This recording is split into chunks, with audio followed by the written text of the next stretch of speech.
Video like जरूर कर लीजिए और ऐसे वीडियो लगातार फ्री में पाने के लिए चैनल को तुरंत सब्सक्राइब कर लीजिए और बेल आइकन को जरूर टैप कर लीजिए ताकि आगे भी सारे वीडियो आपको मिलते रहे। यूट्यूब में फॉलो करते हैं तो प्लीज ये वाला फ्री टेलीग्राम चैनल जरूर ज्वाइन कर लीजिएगा। सारे नोटिफिकेशन सारे अपडेट यहीं पे आते हैं, ध्यान रखिए।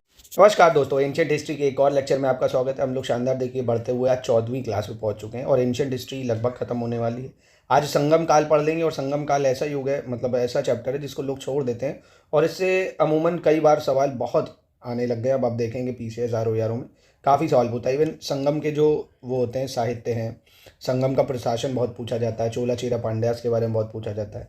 तो 2-3 लेक्चर और बचे हैं, पूरी एंशिएंट हिस्ट्री कवर हो जाएगी। उसके बाद आप क्या करना है, एंशिएंट हिस्ट्री के पूरे लेक्चर को देखिए, उसके शॉर्ट नोट्स बना लीजिए अपनी भाषा में और फिर एंशिएंट हिस्ट्री के PYQ करिए।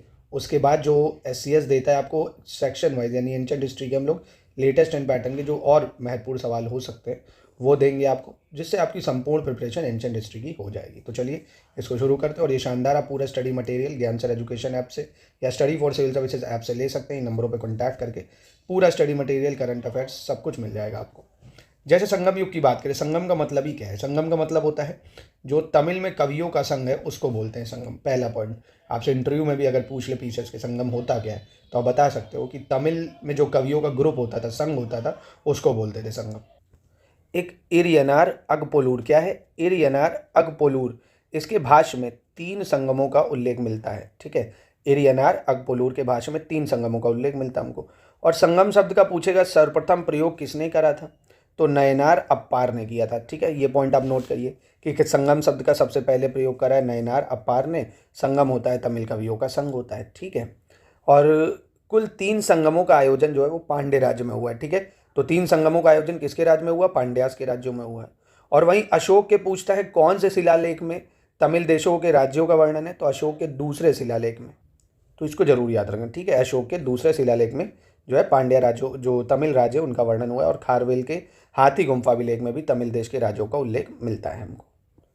और देखिए खारवेल का जो हाथी गुम्फा अभिलेख है उसने अपने शासनकाल के, मतलब उसमें ये लिखा है कि 11वें वर्ष तमिल देश के 3 राज्यों के 113 वर्ष जो पुराना त्रामिर देश संगठन था उसको नष्ट कर दिया था।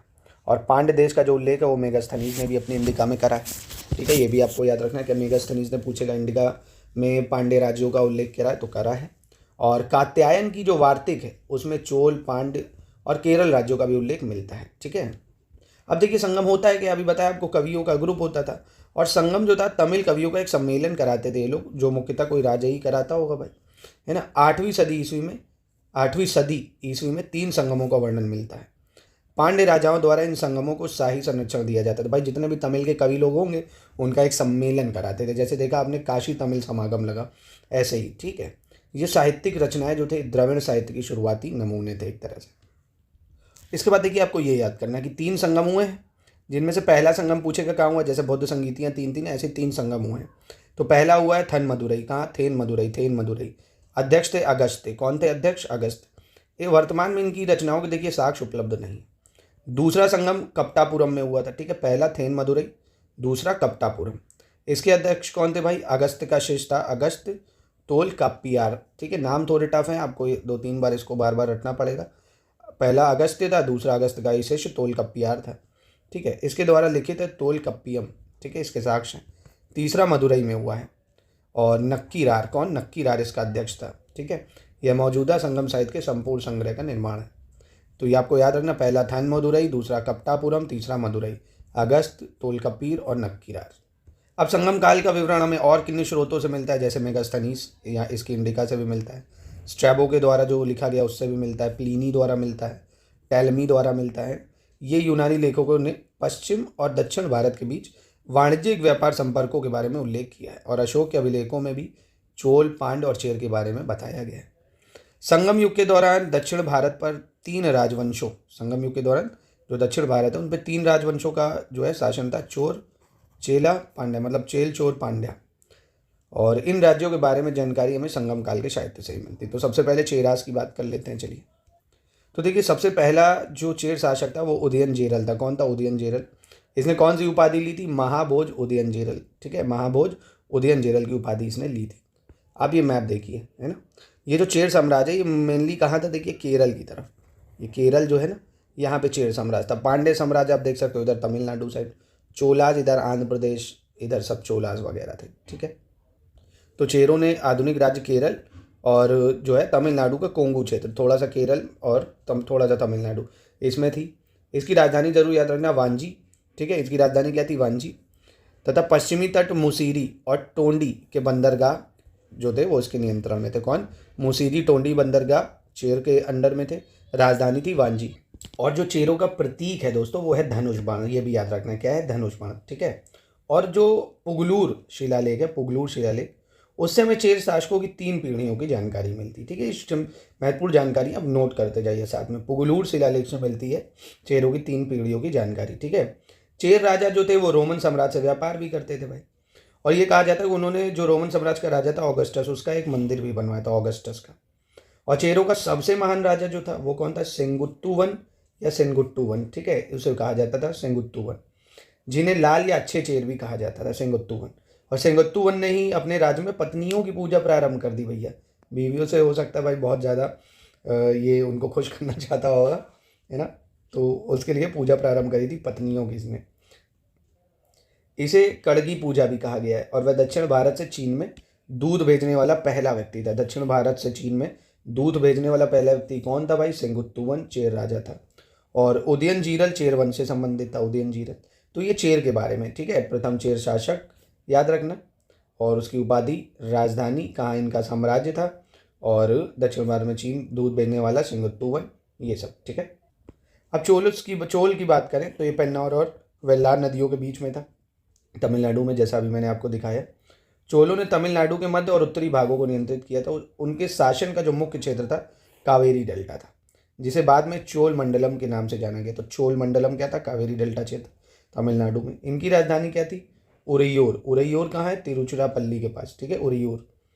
बाद में करिकाल ने कावेरीपट्टनम या पुहार नगर की स्थापना करके उसे अपनी राजधानी बनाया। किसने? करिकाल राजा ने कावेरीपट्टनम को। पहले क्या था? उरैयोर। इनका प्रतीक चिन्ह बाघ था, ठीक है। तो चेर का क्या था? धनुष बाण, इनका बाघ था। चोलों के पास एक कुशल नौसेना भी थी भाई। चोल राजाओं में जो राजा करिकाल था उसने सर्वाधिक महत्वपूर्ण शासक माना जाता है। और पत्तनपाले में उनके जीवन और सैन्य अधिकरण को दर्शाया भी गया है, तो ये आपको याद रखना है।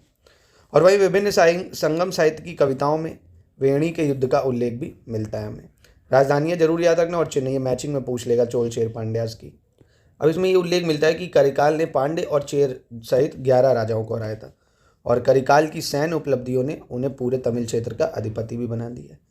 करिकाल ने अपने शासनकाल में व्यापार और वाणिज्य क्षेत्र को संपन्न बनाया है। और करिकाल ने पुहार या कावेरीपट्टनम शहर की स्थापना की है। तो कावेरीपट्टनम की स्थापना किसने की है भाई? करिकाल ने, ठीक है, याद रखना इसको। और राजधानी उदयपुर से कावेरीपट्टनम में स्थानांतरित कर दी थी, ठीक है, इसको याद रखना। अब अंतिम पांड्यास की बात कर लेते हैं। पांड्य का जो राज्य था वो कावेरी नदी के दक्षिण में था। पांड्य ने मदुरई में शासन किया भाई। पांड्य राज्य भारतीय प्रायद्वीप के सुदूर दक्षिण और दक्षिण पूर्वी भाग में था। कोरकई इनकी प्रारंभिक राजधानी थी। तो पांड्यास की राजधानी क्या है भाई? कोरकई। उनकी उरैयोर हो गई, ठीक है, किसकी? चोल की। और चोर की मतलब चेरास की क्या थी? वांजी, ठीक है। अब ये जो थे ये बंगाल की खाड़ी के साथ थम्परा प्रणाली के पास संगम स्थित थी। पांडवंश का चिन्ह क्या है भाई? मछली था, ठीक है। तो उनका बाघ और एक धनुष बाण, इनका मछली। उन्होंने तमिल संगमों का संरक्षण किया और संगम कविताओं के संकलन की सुविधा इन्होंने ही करी। और पांड्यों का देखिए पहला उल्लेख मेगास्थनीज ने ही किया था, ठीक है। और संगम साहित्य के अनुसार पांड्य राज्य धनी और समृद्ध भी थे। और पांड्य राजाओं का जो साम्राज्य था वो मोतियों के लिए बहुत प्रसिद्ध था दोस्तों, ठीक है। और इनके समाज में विधवाओं के साथ बहुत बुरा बर्ताव किया जाता था और ब्राह्मणों का काफ़ी प्रभाव था। और ईसा की शुरुआती शताब्दियों में ही पांड्य जो राजा थे वैदिक यज्ञ भी ये लोग करते थे। और जो कलभ्रस है उस नामक जाति, एक कलभ्रस जनजाति थी, इन्होंने आक्रमण करा और उसी के साथ इनकी शक्ति क्षय हुई है, ठीक है, ये आपको याद रखना है। और इनका जो अंतिम ज्ञात पांड्य शासक था वो कौन था? नल्ली वकडोन। तो नाम जरूर याद रखना है, नल्ली वकडोन। ये संगम युग का अंतिम ज्ञात पांड्य शासक था, ठीक है। अब देखिए संगम की राज व्यवस्था और प्रशासन, ये बहुत महत्वपूर्ण एग्जाम में बहुत पूछी जाती है। संगम काल के दौरान जो है वंशानुगत राजतंत्र का प्रचलन था भाई, जैसा सब में ही था। संगम युग के प्रत्येक राजवंश के पास शाही प्रतीक होता था। और उदाहरण के लिए अगर बात करें, चोलों के लिए बाघ है, पांड्यों के लिए मछली और चेरों के लिए धनुष, है ना, ये इनके प्रतीक थे। ये प्रतीक जरूर याद रखना। चोलों का क्या है? बाघ, पांड्यों की मछली और चेरों का धनुष। राजा की शक्ति पर 5 परिषदों का नियंत्रण था। ये जरूर याद रखना, जिन्हें 5 महासभा कहते थे, ठीक है, 5 परिषदों का नियंत्रण था। कौन थे वो 5 परिषद? मोस्ट इंपॉर्टेंट, एक मंत्री जिसको अमितचार कहते थे, पुरोहित होते थे जिन्हें पुरोहितार कहते थे, दूत होते थे भाई, सेनापति और गुप्तचर, ठीक है, ये 5 होते थे महासभा, गुप्तचर, सेनापति, दूत, पुरोहित, मंत्री। अमूमन भाई मंत्री होते हैं सब में, पुरोहित भी होते हैं, दूत, सेनापति, गुप्तचर, और बाकी सब राज्यों की तरह इनका भी जो मुख्य आय का स्रोत वही राजस्व होता था, ठीक है। धर्म की बात करते हैं और परंपरा के अनुसार देखें अगर, जो अगस्त ऋषि थे, ठीक है, अगस्त ऋषि, इन्होंने दक्षिण में उत्तर भारतीय आर्य संस्कृति जो है उत्तर भारत नॉर्थ की, वो दक्षिण में इन्होंने ही प्रसार किया। और संगम काल में मुरुगन, विष्णु, शिव, इंद्र, बलराम, कृष्ण, इनकी उपासना की जाती थी। मुरगल तमिल देश के सबसे प्राचीन और सर्वप्रमुख देवता थे, जो अभी भी है, आप देखोगे दक्षिण में मुरुगन जो है उनकी पूजा बहुत होती है। ये जो कार्तिकेय हैं शिव जी के बेटे, वो माने जाते हैं। मुरुगन का दूसरा नाम वेलन भी है, ठीक है। और दक्षिण भारत में मुरुगन की पूजा सबसे देखिए प्राचीन है, ठीक है, इसको आपको याद रखना है। तो ये यहाँ का धर्म का हो गया। अब यहाँ की अर्थव्यवस्था अगर देखेंगे तो कृषि मुख्य व्यवसाय है भाई, और चावल सबसे आम फसल थी। हस्तकला में बुनाई है, धातु के काम है, बढ़ाईगिरी है, जहाज निर्माण है, मोती, पत्थर, हाथी दांत, इनका प्रयोग आभूषण के लिए करते थे। और संगम युग की महत्वपूर्ण जो विशेषता है, इसका आंतरिक और बाहरी व्यापार था। ये लोग मतलब दूसरे देशों से व्यापार भी करते थे। सूती और रेशमी कपड़ों की कताई बुनाई ये करी जाती थी। और पश्चिमी देशों में विशेष रूप से उरियूर में बने हुए सूती कपड़ों की बहुत मांग थी, है ना, पश्चिमी देशों में, तो ये लोग वो भी भेजते थे। पुहार शहर विदेशी व्यापार का एक महत्वपूर्ण स्थान बन गया, क्योंकि कीमती सामान वाले बड़े जहाज इस बंदरगाह में प्रवेश करते थे, ठीक है। और वाणिज्यिक गतिविधि के लिए महत्वपूर्ण जो बंदरगाह थे वो तो तोंडी, मुशीरी, कोरकई, अरिकामेडू और मरक्कनम। अगस्टस, टाइबेरियस और नीरो जैसे रोमन सम्राटों द्वारा जारी किए गए कई सोने और चांदी के सिक्के तमिलनाडु के सभी हिस्से में भी पाए गए हैं, जो समृद्ध व्यापार का संकेत देते हैं। संगम युग के प्रमुख जो निर्यात है उनमें सूती कपड़े, मसाले जैसे काली मिर्च है, अदरक है, इलायची, दालचीनी, ये सब होता था, ठीक है। तो ये पूरा देखिए आपने संगम एज आराम से ख़त्म कर लिया, छोटा सा नोट कर लीजिए, 2-3 बार रिवाइज कर लीजिए, ख़त्म हो जाएगा, ठीक है। बाकी मिलते हैं हम लोग नेक्स्ट वीडियो में दोस्तों। अब एंशिएंट हिस्ट्री में बस आपका क्या बचेगा, हाँ, राष्ट्रकूट, पल्लवास और बस 1-2 सातवाहन शायद बचेंगे, देखता हूँ मैं अभी क्या बचा है। तो बस एंशिएंट हिस्ट्री 2-3 लेक्चर में और ख़त्म हो जाएगी। अब इसके बाद आप लोग बताइए मिडिवल हिस्ट्री पढ़ेंगे या मॉडर्न हिस्ट्री पढ़ना चाहते हैं, कमेंट बॉक्स में ज़रूर बताइएगा, या बताइए टॉप MCQ चलाया जाए, ठीक है। आपके कमेंट का मैं इंतज़ार करूँगा, तो बताइएगा ज़रूर।